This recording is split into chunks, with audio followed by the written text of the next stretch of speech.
Hello students. So last class la வந்து நம்ம second lesson motion start பண்ணிட்டோம். அதுல வந்து rest motion ஓட definition பார்த்தோம். Then we had different definitions like speed, velocity, acceleration. ஓகேவா இதெல்லாம் last classல பார்த்தோம். இன்னைக்கு இந்த classல என்ன பார்க்க போறோம்னா it is some graphs. Graph பார்க்க போறோம். So what are they? So the graphical representation of a motion along a straight line. ஓகேவா நம்ம கிராஃப் டிரா பண்ண போறோம். எந்த மாதிரி கிராஃப்? இந்த கிராஃப்ல நம்ம என்ன கத்துக்கலாம், என்னெல்லாம் அண்டர்ஸ்டாண்ட் பண்ணலாம், அதுதான் இந்த டாபிக்கோட எய்ம். ஓகேவா சரி. So you know how to draw a graph. Graph draw பண்றதுக்கு நம்மளுக்கு எத்தனை ஆக்சிஸ் தேவைப்படுது? X axis, y axis. ஓகேவா ஸோ அதே மாதிரி here we are going to plot distance or displacement or you can say speed or velocity on a graph. ஓகேவா நம்ம ஸ்பீடும் டைமும் இல்ல டிஸ்டன்ஸும் டைமும் இந்த மாதிரி வச்சு நம்ம ஒரு கிராஃப் ட்ரா பண்ணோம்னா இந்த graph it helps us to understand certain things about time and position. So ஏன் நம்ம இந்த கிராஃப் ட்ரா பண்றோம்? இதுல ஏன் கிராஃப் ட்ரா பண்றோம்னா பிகாஸ் இந்த கிராஃபை வச்சு நம்ம certain things understand பண்ணலாம். For example you can find the time, அந்த ஆப்ஜெக்ட் எங்கனக்குள்ள இருக்கு, அந்த டயத்துல எந்த பொசிஷன்ல இருக்கு, ரைட்டா? ஸோ அந்த மாதிரி நம்ம different things நம்ம கண்டுபிடிக்கலாம். So that is graphical representation of a motion. ஓகேவா along a straight line. So இதுல வந்து நம்மளுக்கு ரெண்டு கிராஃப் இருக்கு. ஃபர்ஸ்ட் வந்து distance time graph, செகண்ட் வந்து velocity time graph. I repeat, first வந்து distance time graph, செகண்ட் வந்து velocity time graph. distance time graph திரும்ப ரெண்டா பிரிக்கலாம். First uniform motion, second non-uniform motion. So let us see one by one. First one distance time graph for uniform motion. அதுக்கு வந்து நம்ம என்ன செய்யலாம், first இந்த graph பார்க்கலாம். Graphல பாத்தீங்கன்னா on x axis you are having time in minute, on y axis you are having distance in meter. இந்த graph plot பண்ணா you should know certain numbers. Okay, number இருந்தா தானே நம்ம அதை plot பண்ண முடியும். So for that you have a table. Tableல பாத்தீங்கன்னா ஒரு டைம் மினிட்ஸ்ல கொடுத்திருப்பாங்க 0, 5, 10, 15. So increasing in steps of 5. Then distance it is in meter. It increases from 0, 500, 1000, 1500. So 500 increase ஆகிக்கிட்டே இருக்கு. So இந்த டேபிளை பார்த்தோன்னா உங்களுக்கு என்ன புரியுது? So the distance covered by the body or an object, it increases at equal intervals. Right? 500 தானே increase ஆகுது.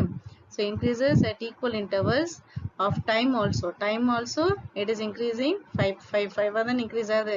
So both are equal intervals. அப்போ நம்ம போன கிளாஸ்லயே படிச்சிட்டோம், யூனிஃபார்ம் மோஷனோட டெஃபினேஷன் படிச்சோம். ஓகேவா? So an object covers equal distance in equal interval of time. That is what is called uniform motion. நம்ம last கிளாஸ்லயே படிச்சிட்டோம். So same thing தான் இந்த டேபிள்ல காமிச்சிருக்கோம். ஓகேவா? ரைட். இப்போ இந்த பாயிண்ட்ஸ் வந்து நம்ம கிராஃப்ல பிளாட் பண்ணோம்னா கிராஃப் என்ன மாதிரி தெரியும்? So you're getting a straight line. ஓகேவா? So 0 corresponds to 0 plot பண்றீங்க. Then 5 corresponds to 500. 10 corresponds to 1000. Then 15 க்கு நேரா 1500. So இந்த மாதிரி points plot பண்ணீங்கன்னா you will be getting a straight line. ஓகேவா? So இது graph. இப்போ இந்த graphல வந்து we have to find some 2-3 points நம்ம நினைச்சுக்கணும். Right? First of all, and the graph is a straight line. So எப்பெல்லாம் உனக்கு கிராஃப் ஸ்ட்ரெயிட் லைனா இருக்கும்? So for uniform motion கண்டிப்பா ஒரு ஆப்ஜெக்ட் வந்து யூனிஃபார்ம் மோஷன்ல போச்சுன்னா அந்த கிராஃப் வந்து it will be a straight line. ஓகேவா? Right. Now you have to define a distance time graph. இப்போ நம்ம கேக்குறோம் ஒரு question, define distance time graph. இல்ல what is a distance time graph அப்படின்னு கேட்டானா so கீழே உங்களுக்கு ஆன்சர் இருக்கு பாருங்க. A graph is drawn by taking time along x axis and a distance along y axis. This graph is known as distance time graph. ஓகேவா? Right. So நம்ம பார்த்துருக்கிற graph என்ன graph? distance time graph. So இந்த கிராஃப்ல இருந்து நம்ம என்ன கத்துக்கிறோம் அடுத்து பார்ப்போம். So when we look at the distance time graph, we notice few things. So அந்த few things என்ன? First it is a straight line. ரொம்ப முக்கியமான point. Distance time graphல it is a straight line. ஓகேவா? So straight line meaning என்னது? The object is moving in a uniform motion. So அந்த uniform motion தான் கீழே கொடுத்திருப்பாங்க பாருங்க. We also notice that the person covers equal distance in equal interval of time. So அந்த equal distance in equal interval of time அத வேற மாதிரி என்ன சொல்லலாம்? uniform motion சொல்லலாம். ஓகேவா? Then we can therefore conclude that he walked at a constant speed. So அவனோட speed வந்து எப்படி இருந்துச்சு?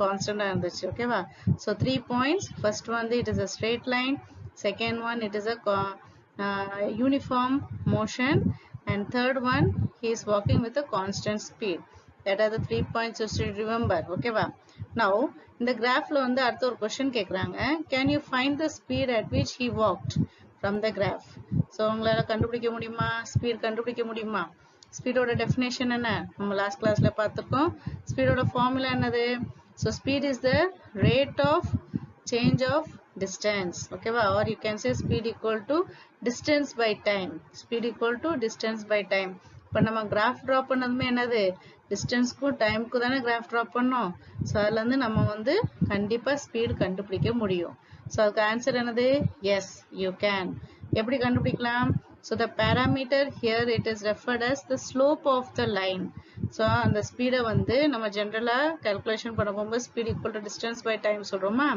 so அதே ஸ்பீடை வந்து in other words கிராஃப்ல வந்து நம்ம எப்படி சொல்லணும் slope of the line ன்னு சொல்லணும் so கிராஃப்ல வந்து ஒரு straight line கிடைச்சிருக்கு அதுக்கு நம்ம slope கண்டுபிடிச்சோம்னா that is nothing but the speed slope is nothing but speed so you have the formula next பாருங்க speed equal to distance covered by time taken இந்த ஸ்பீடை தான் வேற என்ன மாதிரி சொல்லலாம் slope of the straight line இப்போதான் சொன்னோம் ஸ்பீடை வந்து வேற என்ன மாதிரி சொல்லலாம் slope of the straight line now when you find that graphல வந்து பார்த்தோம்னா so you have instead of distance covered by time taken அதுக்கு பதிலா நம்ம என்ன போடலாம் BC by AC so graph பார்த்தா உங்களுக்கு தெரியும் it is BC divided by AC then when you count that units count பண்ணோம்னா 500 divided by 5 so 500 இதல count பண்ணுவீங்க y axis ல and 5 வந்து you have to count it on x axis so 500 divided by 5 is equal to 100 meter per minute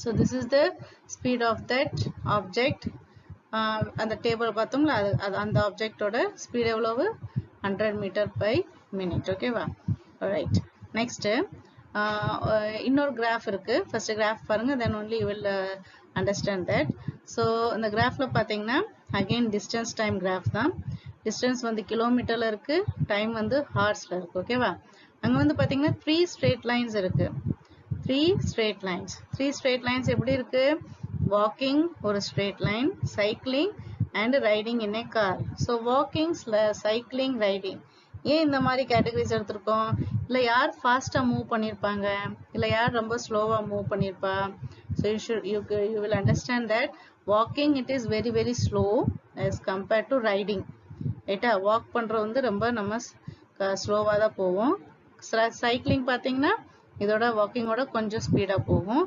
சைக்கிளிங்கோட riding இன் ஏ காரோட நம்ம compare பண்ணோம்னா it is very very fast so இந்த கிராஃப்ல இருந்து என்ன தெரியுதுன்னா when the speed of the object increases ஒரு ஆப்ஜெக்டோட speed increase ஆகிட்டே இருந்துச்சுன்னா இந்த லைன் ஸ்ட்ரெயிட் லைன் அது கொஞ்சம் கொஞ்சமா என்ன ஆகும் இட் வில் மூவ் அப்வர்ட்ஸ் மேல போயிட்டே இருக்கும் சரியா so that is what is called steeper பாருங்க steeper the slope that is in other words the larger value slope ஓட வேல்யூ வந்து ரொம்ப லார்ஜரா இருந்துச்சுன்னா speed will be greater ஓகேவா so steeper the slope the greater is the speed ஓகேவா that was from that calculation இப்போ நம்ம graph சொன்னோம் அது இந்த paragraphல வரும் so look at this distance time graph of the three different people யார் Asher walking then Safira cycling and Kanishka going in a car so three persons three mode of transport வந்து different walking cycling and carல ride பண்ணிக்கிட்டு இருக்காங்க along the same path ஒரே same pathல தான் போயிட்டு இருக்காங்க we know cycling can be faster than walking cycling வந்து faster இருக்கும் than car and a car can go faster than a cycle car வந்து சைக்கிளோட compare பண்ண போகும்போது கார் கொஞ்சம் வேகமா போகும் ஓகேவா right the distance time graph of the three would be given in the following graph so இந்த மூணு விஷயங்களோட graph வந்து நம்ம distance time graphல பார்க்கலாம் the slope of the line on the distance time graph becomes steeper and steeper as the speed increases so முன்னாடியே சொன்னேன் speed increase ஆயிடுச்சுன்னா அந்த graph வந்து steeper ஆகிட்டே இருக்கும் steeper in the sense அந்த line வந்து கொஞ்சம் கொஞ்சமா மேல it will move towards the y axis நோக்கி கொஞ்சம் கொஞ்சமா மூவ் ஆகும் சரியா right so that is about distance time graph for different mode of transport. Okay, so இது வரைக்கும் நம்ம பார்த்து வந்து யூனிஃபார்ம் மோஷனுக்கு. இப்போ நம்ம பார்க்க போறது வந்து distance time graph for non-uniform motion. So non-uniform, you know, it will cover unequal distances. Okay va? For example, in the table பாருங்க, time is given in seconds and distance in meter. Time பார்த்தீங்கன்னா 2 seconds increase ஆகுது. Equal intervals 2 seconds increase ஆகுது. ஆனா distance எப்படி increase ஆகுது? It is not equal, right? Unequal இருக்கு. 1, 4, 9, 16. It is random. ரைட்டா? So அது வந்து ப்ராப்பராக இல்லை. ஸோ அதனால அதை என்ன செய்யலாம், நான் யூனிஃபார்ம் மோஷனில் கொண்டு வரலாம். சரி, இந்த டேபிளுக்கு வந்து நான் கிராஃப் பிளாட் பண்ணுறேன். டிஸ்டன்ஸ் டைம் கிராஃப் பிளாட் பண்ணியாச்சுன்னா நம்மளுக்கு ஸ்ட்ரெயிட் லைன் கிடைக்குமா? கண்டிப்பாக கிடைக்காது. So it will be something curve. So graph பார்த்தீங்கன்னா உங்களுக்கே அண்டர்ஸ்டாண்ட் ஆகும். ஸோ அது வந்து கொஞ்சம் வளைஞ்சு போகும். ஸோ இந்த மாதிரி கிராஃப் பார்த்தோன்னே நீங்கள் என்ன சொல்லலாம், இட்ஸ் அ நான் யூனிஃபார்ம் மோஷன். ஸ்ட்ரெயிட் லைன் இருந்துச்சுன்னா யூனிஃபார்ம் மோஷன், ஸ்ட்ரெயிட் லைன் இல்லை ஒரு கர்வா கிடைக்குது, தட் இஸ் நான் யூனிஃபார்ம் மோஷன். ஸோ கீழே கொடுத்துருப்பாங்க பாருங்க, the graph is not a straight line as we got in the case of uniform motion. Uniform மோஷன்ல இருந்த மாதிரி நம்மளுக்கு இங்கே கிடைக்கல. This nature of the graph shows non-linear variation of the distance traveled by the car with the time. Non-linear variation. Non-linear na line வந்து straight-ஆ இல்லை, சரியா? Okay, thus the graph represents motion with non-uniform speed. So இந்த graph வந்து நம்மளுக்கு என்ன மாதிரி motion காமிக்குது? Motion with non-uniform speed. That's all. So நம்ம next பார்க்க போறது வந்து velocity time graph. So already நம்ம distance time graph பார்த்தாச்சு. இப்போ velocity time graph. So graph எப்படி define பண்ண velocity time graph? So let us see. The variation in velocity of an object with time can be represented by velocity time graph. So ஒரு object ஓட velocity வந்து எப்படி variation ஆகுது அப்படின்னு சொல்லி நம்ம கண்டுபிடிக்கணும்னா we can use the velocity time graph. So in this graph the time is represented along x-axis and velocity is represented along y-axis. So as you see in the diagram, graphல பார்த்தீங்கன்னா x-axisல time இருக்கு, y-axisல வந்து velocity எடுத்திருக்கோம். அதனால இந்த graph பேரு velocity time graph. சரியா? If an object moves at a uniform velocity, இப்போ இங்கனக்குள்ள uniform velocity என்ன மீனிங்? ஒரு object வந்து same speedல போகுது, same directionல போய்கிட்டு இருந்துச்சுன்னா then it is called as uniform velocity. For example, a car, it is moving with 40 km per hour. நம்ம கிராஃப்ல பார்த்தீங்கன்னா தெரிஞ்சிரும். ஸோ ஃபர்ஸ்ட் 1 ஹவர்ல 40 கிலோமீட்டர்ல போகுது, செகண்ட் ஹவர்ல என்ன ஆகும் 40 கிலோமீட்டர்ல போகுது, அடுத்து 1 ஹவர்ல தேர்ட் ஹவர்ல பார்த்தீங்கன்னாலுமே 40 கிலோமீட்டர் per hourலயே போகுது. ஸோ அது என்ன ஆப்ஜெக்ட் என்ன பண்ணிருக்கு, ஸ்பீடை மாத்தாம same speedல போயிட்டு இருக்கு. It is going in the same direction. Therefore, it is said to be uniform velocity. So இந்த மாதிரி object which moves in the uniform velocity. So graph உனக்கு எப்படி கிடைக்கும்? You will get a straight line. The straight line parallel to x-axis. கண்டிப்பா இங்க word என்ன வரணும்? Parallel. A straight line parallel to x-axis அப்படி சொல்லணும். ஓகேவா? So a straight line parallel to x-axis is obtained. The graph shows the velocity time graph for a car moving with uniform velocity of 40 km per hour. So இந்த கிராஃப்ல வந்து நம்ம என்ன பார்க்கிறோம், ஒரு car it is moving with uniform velocity of 40 km per hour. அந்த graph தான் நம்ம இதுல பார்த்துட்டு இருக்கோம். ஓகேவா? ரைட். இப்போ நெக்ஸ்ட் இந்த கிராஃப்ல வந்து நம்ம velocity time வந்து ரெண்டையும் மல்டிப்ளை பண்ணா உங்களுக்கு என்ன கிடைக்கும்? So if you take the product of velocity and time, it gives the displacement of an object. Displacement கிடைக்கும். இது எப்படி வந்துச்சு? Now we know the formula for velocity. Velocity equal to displacement by time. இதுல denominator இருக்க time வந்து நம்ம left side க்கு கொண்டு போயிட்டோம்னா so velocity into time will get displacement. So அதான் அந்த point.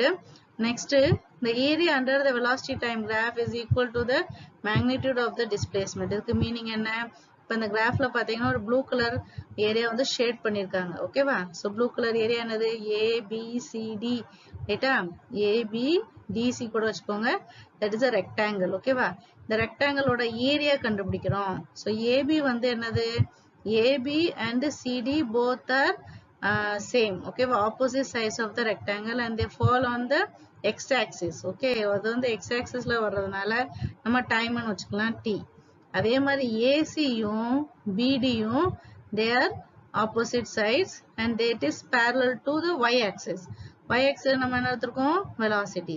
Now when you multiply velocity and time, வெலாசிட்டியும் டைம் நம்ம மல்டிப்ளை பண்ணா என்ன கிடைக்கும்னு சொன்னோம், displacement.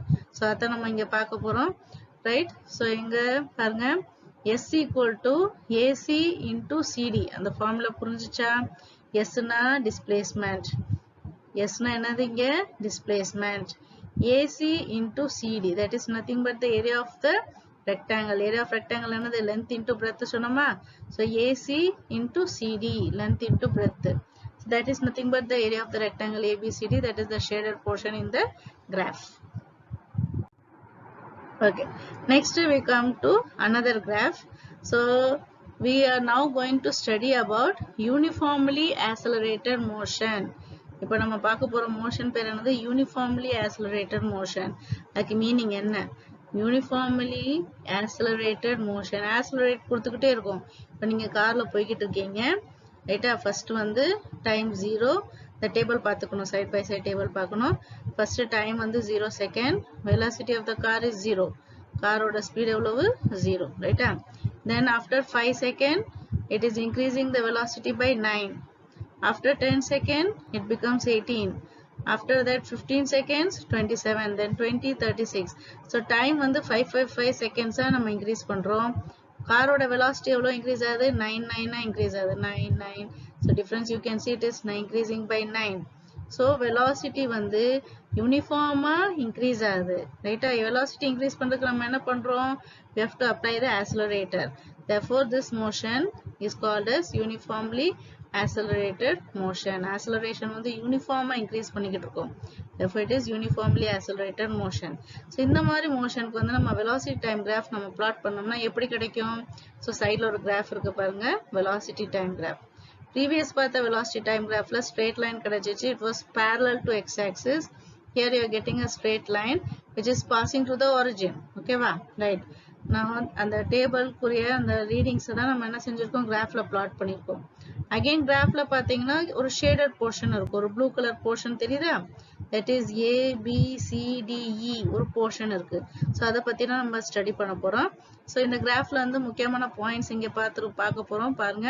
In this case the velocity time graph for the motion of the car is a straight line. Okay, you are getting the graph to be a straight line. Second, the nature of the graph shows that velocity changes by equal amounts in equal interval of time. The graphல straight line கிடைக்குது, இதுல இருந்து என்ன தெரியுது, for equal interval of time velocity எப்படி மாறுது, equal amount மாறுது. Therefore it is called as uniformly accelerated motion. And for this uniformly accelerated motion the velocity time graph is a straight line. ரொம்ப முக்கியமான point. Next, third point, the area under the velocity time graph gives the distance. Distance னு சொல்லலாம், or it is magnitude of displacement. Distance னு சொல்லலாம், இல்லாட்டி வேற எந்த மாதிரி சொல்லலாம், magnitude of displacement moved by the car in a given interval of time. ரைட்டா? இப்போ இந்த ஏரியா யாரோட ஏரியா பார்க்க போறோம், for that shaded portion ABCDE. ஓகேவா? ரைட். ஸோ அந்த போர்ஷனை மட்டும் இப்போ தனியாக எடுத்து காமிச்சிருக்கோம் பாருங்க. ரைட். இப்போ இந்த ஃபுல் டயக்ராமை வந்து நம்ம என்ன செய்யலாம், ரெண்டு பார்ட்டாக பிரிக்கலாம். மேலே வந்து ட்ரையாங்கிள், கீழே வந்து ரெக்டாங்கிள். ஸோ பாருங்க, S equal to area ABCDE. இந்த ஃபுல் ஏரியாவை நம்ம எப்படி பிரிக்கிறோம், area of rectangle ABCD plus area of triangle ADE. So இந்த ரெண்டு இதை வந்து நம்ம என்ன செய்யறோம், பிரிச்சு ஆட் பண்ண போறோம். So here you have to find the area formula. So what is area of rectangle? It is length into breadth. So therefore you are having AB into BC plus what is area of triangle? Half into base into height. Therefore half into AD into DE. So இது எல்லாமே add பண்ணி you are getting an area. That area is nothing but, in other words you can say it is the displacement. So it is given by capital S. So displacement நம்ம கண்டுபிடிச்சிட்டோம். Next இதே ஏரியாவை வந்து நான் என்ன செய்யறேன், as a whole பிரிக்காம, ரைட்டா? தனித்தனியா பிரிக்காம முதல் வந்து கீழே ரெக்டாங்கிள் மேல ட்ரையாங்கிள் தனித்தனியா பிரிச்சு அப்புறம் ஆட் பண்ணோம்ல, இப்ப இதெல்லாம் பிரிக்காம மொத்தமா இதை பார்த்தோம்னா it will become a trapezium. ஓகேவா? So you know what is trapezium? Opposite two sides will be parallel. இப்போ இங்க யார் யார் parallel இருக்காங்க, AB யும் CE both are parallel sides. ஓகேவா? So S is equal to area of trapezium ABCDE. So what is area of trapezium? It is half into sum of the length of parallel sides into distance between parallel sides. Okay, well, that is the formula. So therefore you have S equal to half into sum of parallel sides நான் இப்பதான் சொன்னேன் parallel sides AB plus CE into BC. You should take BC. AE எடுக்கக்கூடாது. ஏன் AE எடுக்கக்கூடாது? AE வந்து exactly அது என்ன செய்யல straight இல்ல, அது வந்து கொஞ்சம் slanting இருக்கு. So it is not perpendicular between the two lines. Okay வா? BC தான் correct perpendicular இருக்கு. BC is perpendicular to CE. But A is not exactly perpendicular. So அதனால AE வந்து நம்ம அந்த distance வச்சுக்க கூடாது. You should take கண்டிப்பா என்ன எடுத்துக்கணும்? BC தான் எடுத்துக்கணும். Okay. So from this என்ன தெரிஞ்சுக்கிட்டோம்? The area under the line of the velocity time graph, it will give the distance. Okay va? That is yes, distance ன்னு சொல்லலாம் or magnitude of displacement கூட சொல்லலாம். Then lastly another graph, it is for non-uniformly accelerated motion. கீழே graph பார்த்தீங்கன்னா zigzag இருக்கும், ups and downs இருக்கும். So இந்த மாதிரி ups and downsனா என்னது? It is for non-uniformly accelerated motion. For this you have distance time graph and velocity time graph of any shape. Distance time graph velocity time graph, it will be of any shape. எப்ப any shape ல வரும்? For non-uniformly accelerated motion. Thank you.